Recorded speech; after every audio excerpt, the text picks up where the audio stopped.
Political news, sports news, crime news કે તમારા રાજ્યના સમાચાર, હવે દરેક ખબર પર રહેશે અમારી નજર. ગુજરાતનો સર્વશ્રેષ્ઠ ન્યૂઝ ચેનલ. બે ધીણોજ તાલુકા પંચાયત સીટના ઉમેદવાર રિદ્ધિબેન સાગરભાઈ દેસાઈ અને 3 ધીણોજ જિલ્લા પંચાયત દ્વારા શુક્રવારે વહેલી સવારથી જ તેમના મત વિસ્તારના ગામડાઓમાં ફરીને લોકોને પોતાના તરફી મતદાન કરવા આહવાન કરી રહ્યા છે. જેમાં વહેલી સવારથી જ રેલીનું આયોજન કર્યું હતું, જેમાં ભાજપના આગેવાનો અને સમર્થકો સહિત કાર્યકર્તાઓ જોડાયા હતા.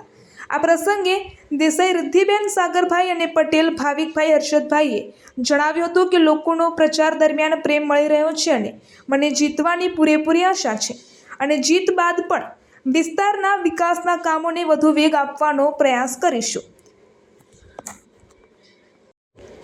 ચાણસ્મા તાલુકામાં જિલ્લા પંચાયતની સીટો સાથે સાથે તાલુકા પંચાયતની બેઠકો માટે પણ ચૂંટણી આગામી 26 એપ્રિલે યોજાવાની છે, જેને લઈને ભારતીય જનતા પાર્ટી દ્વારા જાહેર કરી દીધેલા ઉમેદવારો દ્વારા પોતપોતાના મત વિસ્તારમાં મતદારોને રીઝવવા માટે ચૂંટણી પ્રચારના શ્રી ગણેશ કરી દીધા છે.